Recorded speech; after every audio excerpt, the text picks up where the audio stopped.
it's your girl Carrie, and I am super excited to share today's video because I'm working on a project that has been long overdue.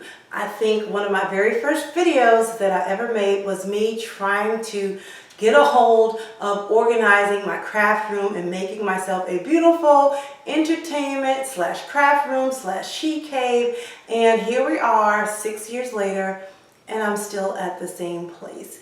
And I honestly believe it's because I struggle with organization. Although I know how to make things look beautiful, set beautiful tablescapes, combine different elements, I am not that great with organizing. That just does not come naturally to me, and especially when I have something like a craft room or a garage where you have a ton of dissimilar items, things that are not the same, things of different sizes, shapes, little bits and bobs. It just, causes me to freeze up. But over the past couple of years, I have been watching some of the YouTube's best organizational gurus, reading magazines, taking notes, and not only have I found out what works for me, I found out what doesn't work for me. And I realized that people have different organizational styles. So some of the gurus that I've looked at and I said, oh, that's so pretty. I really like that. I like the way they did that. I tried to implement it and I realized it didn't work for me because I probably didn't want to maintain the system. It was just too much for me to maintain given my type of organizational style. And some things I just didn't have the resources, or I couldn't find any information on how to store some of the items that I needed to store. So I had to come up with some creative solutions of my own. Today I'm going to walk you through the custom cabinetry unit that I designed and I'm going to have built by my cabinet guy that I've been working with for over 15 years.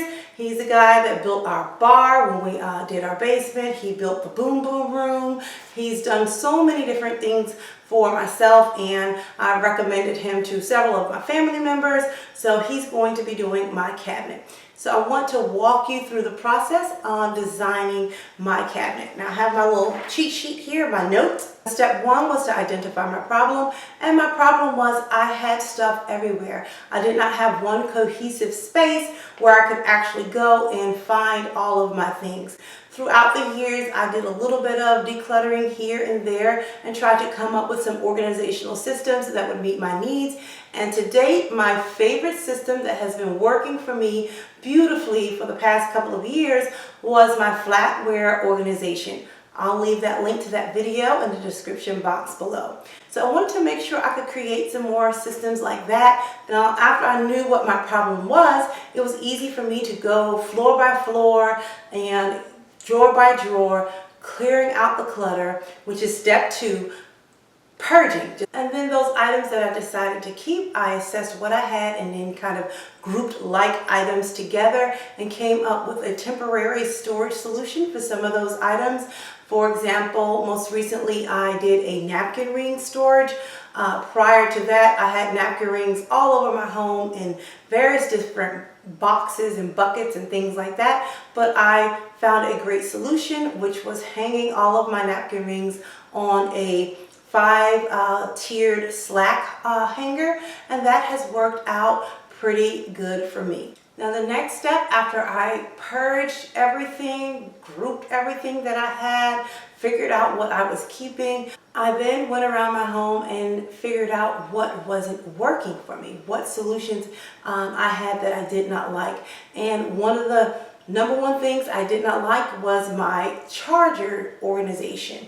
I had part of my charger collection in the family room where the TV, the entertainment cabinet for the TV, one of those drawers had my charger stacked in there, and it was very difficult for me to actually get the chargers when I wanted to use them because I had to take the entire stack off and put them back, and that was just rather cumbersome. So I wanted to make sure that I included space for chargers in my new cabinetry design. And another thing were napkins. It was the same type of situation. I stored all of my napkins in my coffee table. On the four corners of my coffee table, there are cutouts Two of them have leather storage ottomans in that space where you can put like blankets and things like that inside the ottoman, pull it out and use it as seating. And then the other two were just shelves. You could put a box in there, whatever you wanted to put in there. I had two boxes that I filled with linens, my napkins. But I had the same problem. When I wanted a napkin, I had to go through the entire box looking for what I wanted. So I wanted to make sure that a napkin system was addressed in my custom unit. After I determined what all of the items that I wanted to go in my unit, I then measured everything because I needed to know the sizes of all the items that were going to go in there, so I know how much space to allot to each shelf or each drawer. That was a tedious project, but it was a much needed project. So I'm going to turn the camera around and show you the mock-ups and walk you through and give you some visuals as to what I am dealing with.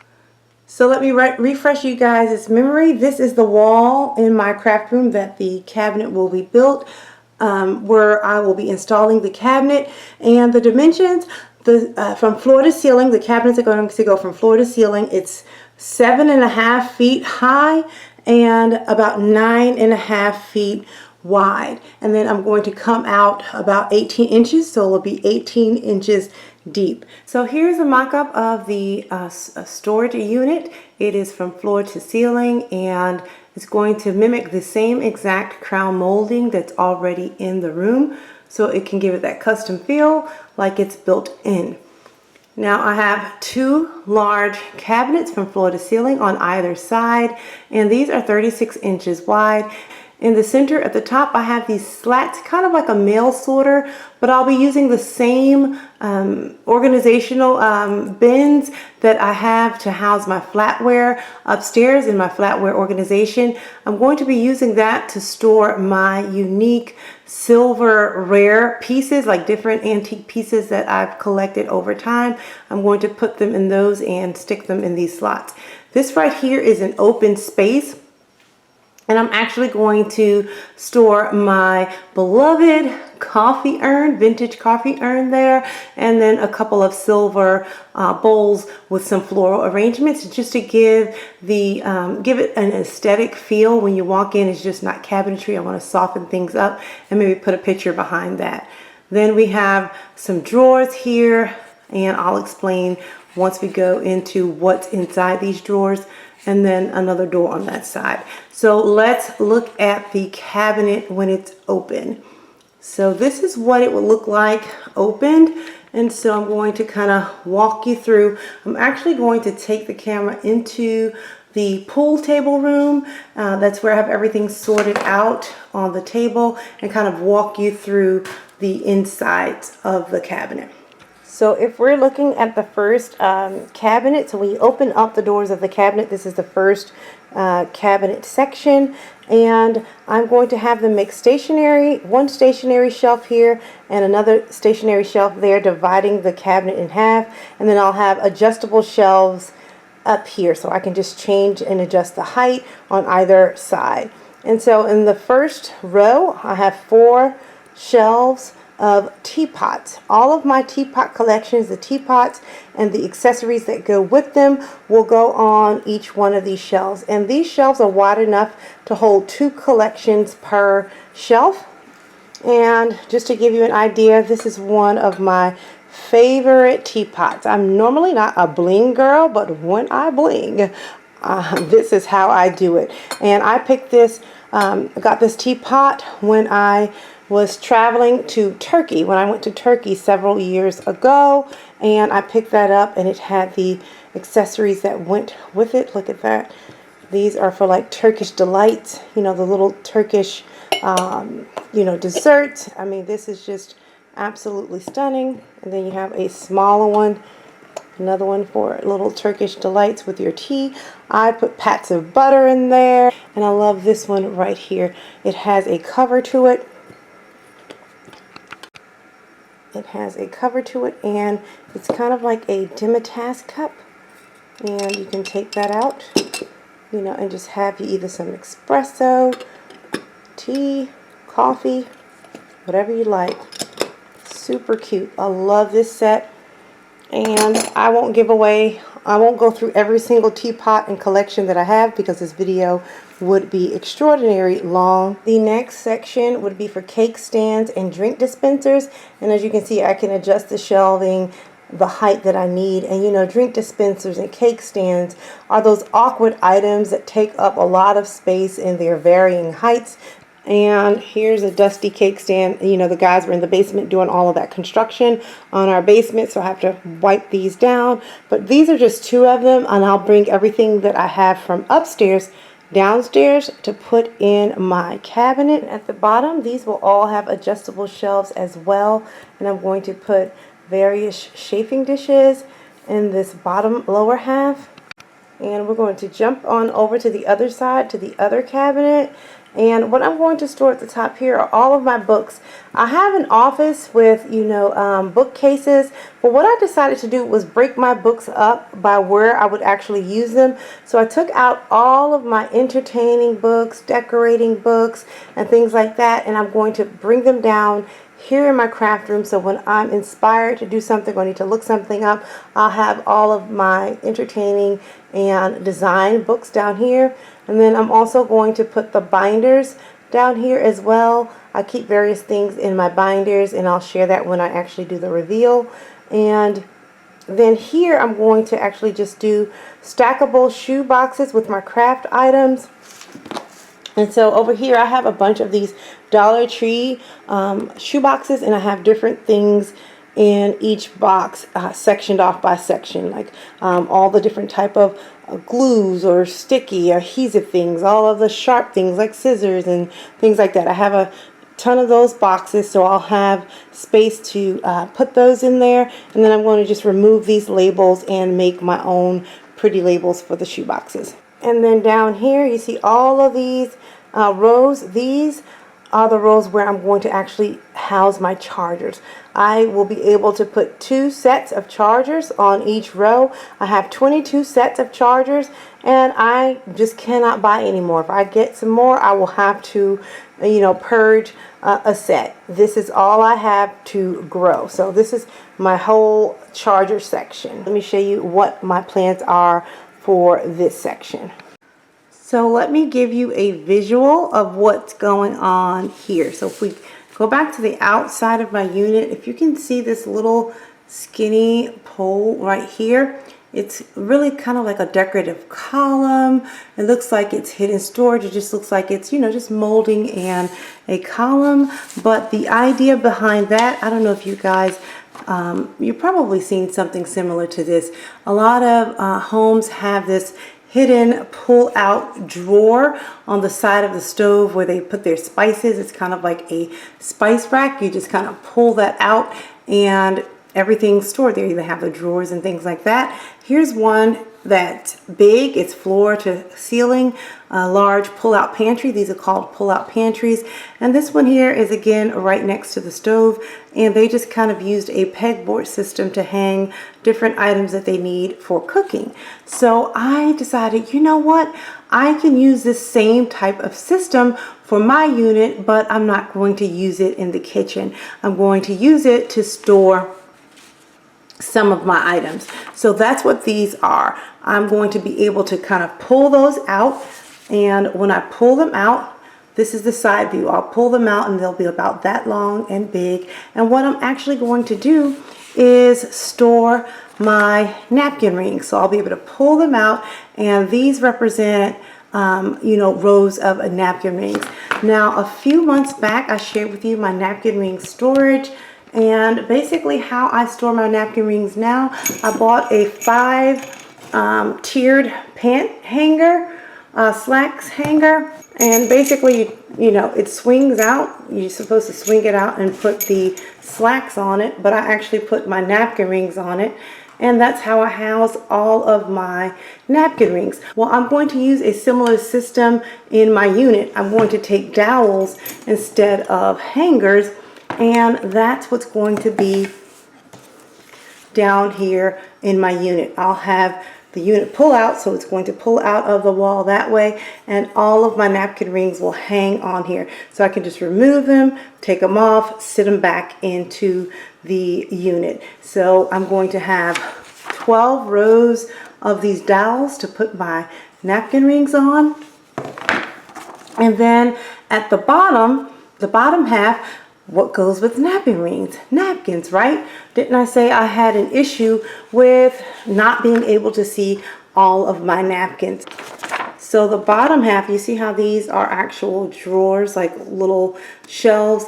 I'm going to have those built into my system as well, but they're going to be a little bit thicker.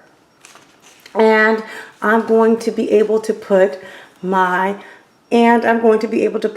napkins. I have little boxes that are sized to fit my standard napkins, and they're clear. You can see the clear front, so you can see exactly what napkin you want to choose, and then I'll have them lined up in my box. Boom, boom, boom, boom. And they'll go all the way down the length of the pullout. And I have several rows for that, and I can put 2 boxes per row so I can see what's on this side, and then another set of napkins on the opposite side. And I have 22 sets of napkins, I believe. So that's enough to house everything that I need on this side. So these are all of my napkin rings and all of my napkins. And then on the other side, it mimics this side. It is another pullout, but I won't have napkin rings over there. I'm going to do something a little bit different, but the same concept.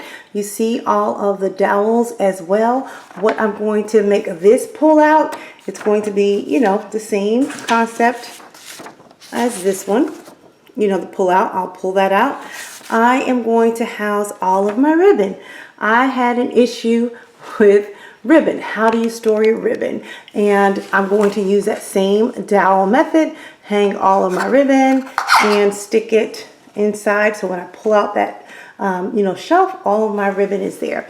Now, one of the things that I had to do was go and select all the different types of ribbon I had to make sure I had the right size dowel, because I never really bothered to look at the sizes on the packaging. They have different sizes, and I did not want to, possibly pick a ribbon that had a larger hole and pick the wrong size dowel, and now I can't put the smaller ribbon. So I found the ribbons that had the smallest hole and found a dowel that would fit through that. So that's the size dowel we'll use, because that will fit the smallest and it will fit the largest. And another thing I had to do was measure my ribbon, because this unit, this pull out, it's only 4 inches.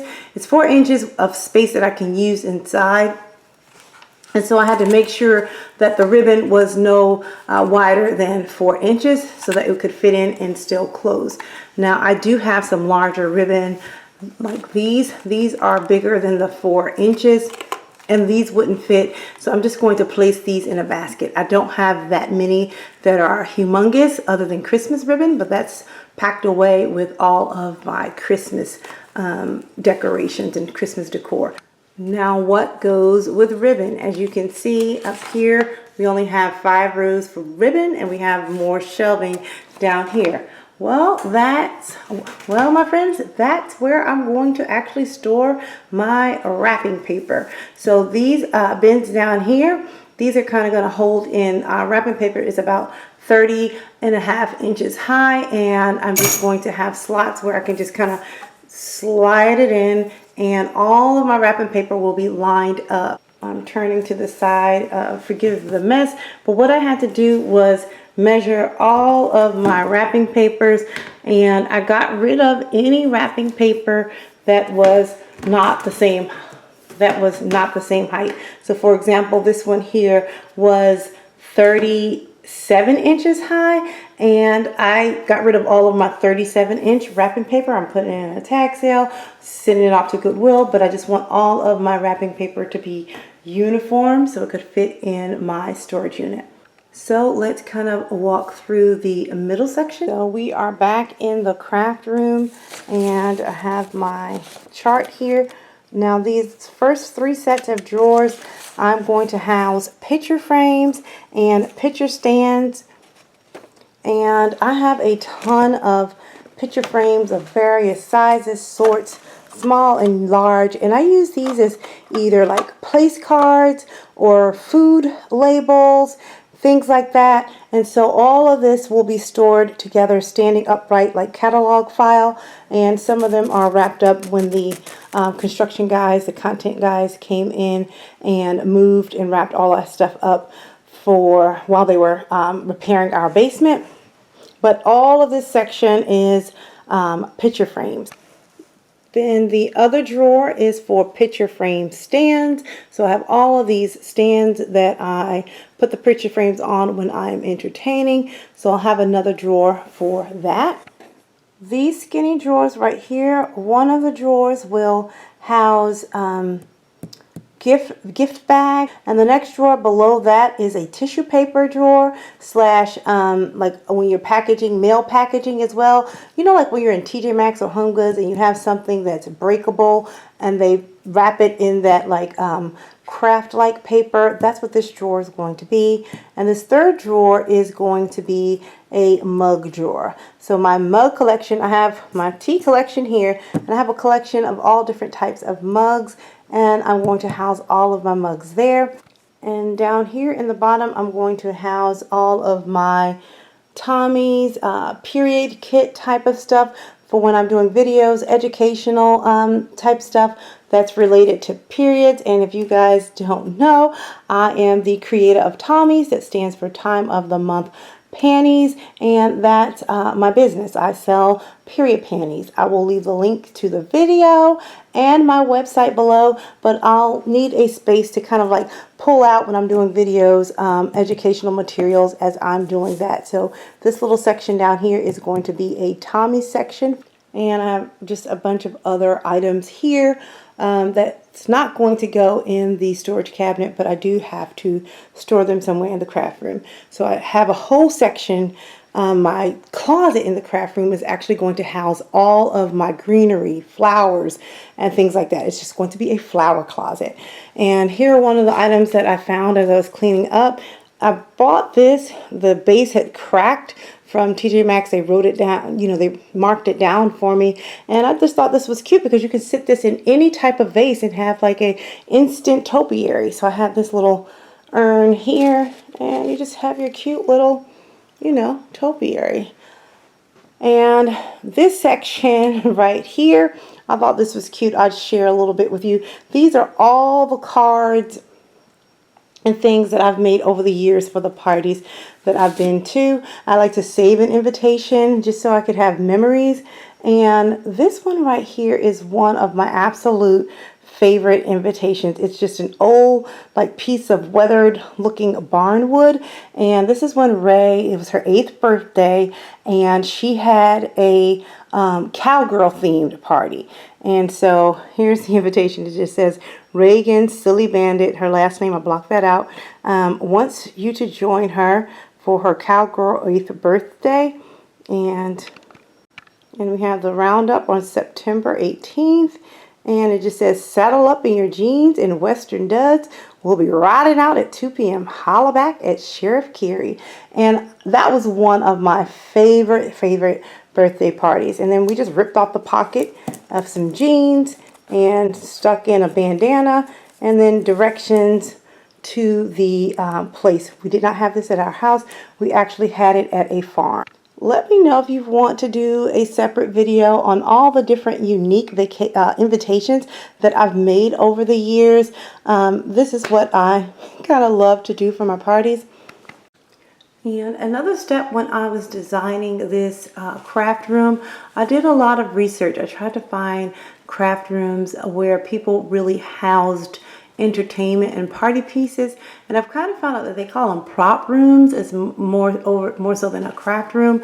And this I took some pictures from this awesome blog site. It's called Pizzazzery, and I really like she does party styling, party vlogging, and this was her prop room. She just had shelves lined up with all sorts of cake stands and things like that. I tried to, just watch and see how people stored a ton of dishes and party supply things. And, this was her system and her method. And this is the entire room. She converted a garage into her prop and party room. Now, in terms of setup, her setup is exactly how I want to set my room up. She has everything pushed against the walls, and the middle of the room is free.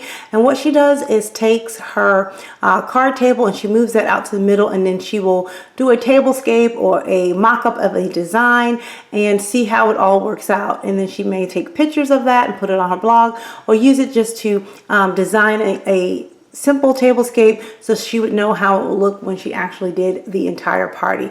And that's exactly how I need to use my space. So in another nook, and I'll show you that later when I do the craft room tour, I have a desk on wheels. It's kind of like a movable island that I can pull out into the center of my room and do an entire tablescape, mock up different tablescapes. And then once I get what I want all together, I can just bring it on upstairs if I'm entertaining in the dining room or the eating kitchen, or bring it into the boom boom room or the pool table room, wherever it is I'm entertaining. So I love the setup of her space because that's exactly what I needed. Now, what I knew I did not want is that I didn't want to walk into my space and see all of this. Although it's organized nicely, I did not want to see it all. So there was another blogger. Her name is, her site is called Between Naps on the Porch. And she turned her garage into an entertaining space to store all of her entertaining pieces. She has 6 large cabinets. Can you see that? And then all of her tall pieces like cake stands and decor are on the top of the cabinets in her garage. And then this is what the cabinets look like. Opened up, she put like all of her miscellaneous dishware. I have a miscellaneous closet. I'm using one of the closets in the boom boom room as my miscellaneous.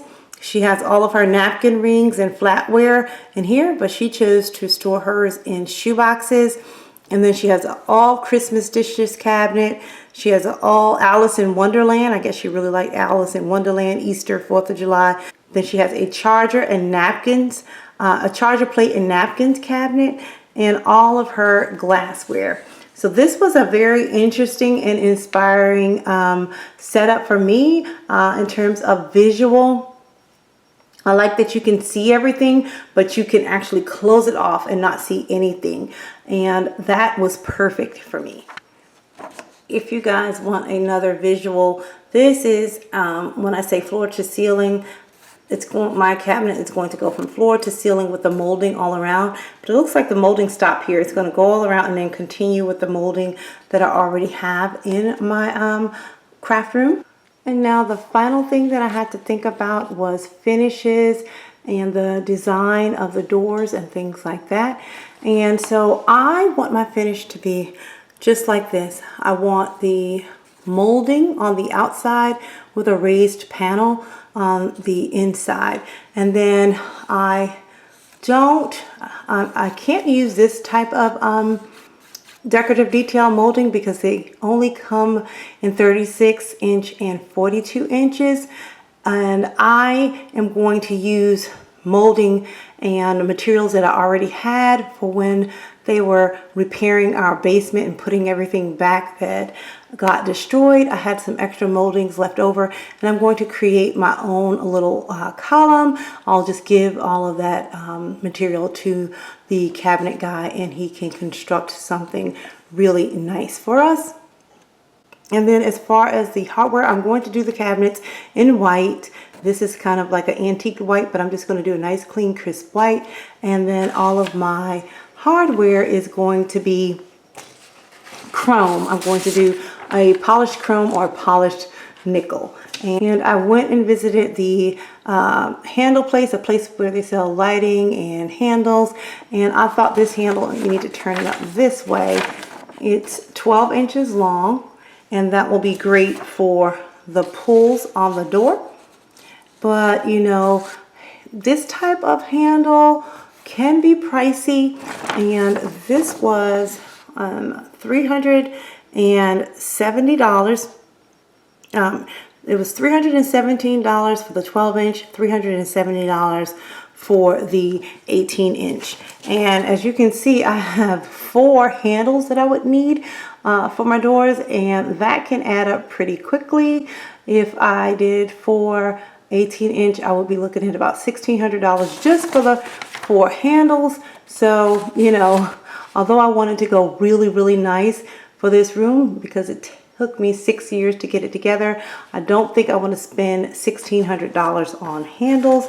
So I asked the sales rep to give me some other options that may be a little bit more affordable, and I looked at this one down here. This is a polished nickel, and that's $124 per handle.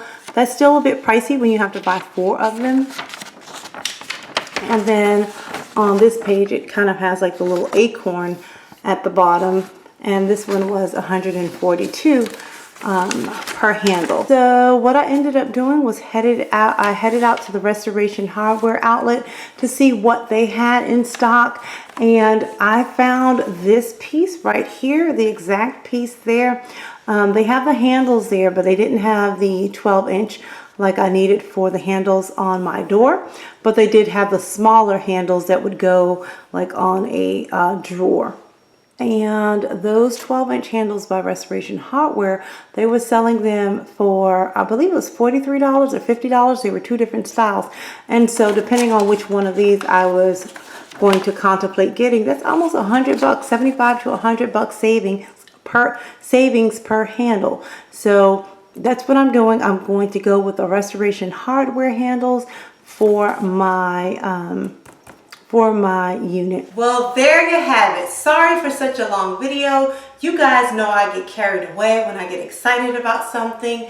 I will keep you updated on the progress. Let me know what else you would like to see or know about this project. Would you like to go along with me when I go over to the shop, when I meet with my cabinet maker? He's already come out here several times because I keep finding things and want to tweak it to add to my closet, but he's like, look, we're finalized and we're ready for production. So I can take you guys along with me there. I could, you know, kind of show you that process and also show you on installation day. I don't know if you guys want to see any of the collections that I would actually be storing in my units, but let me know down in the comments below what it is that you would like to see pertaining to my craft room.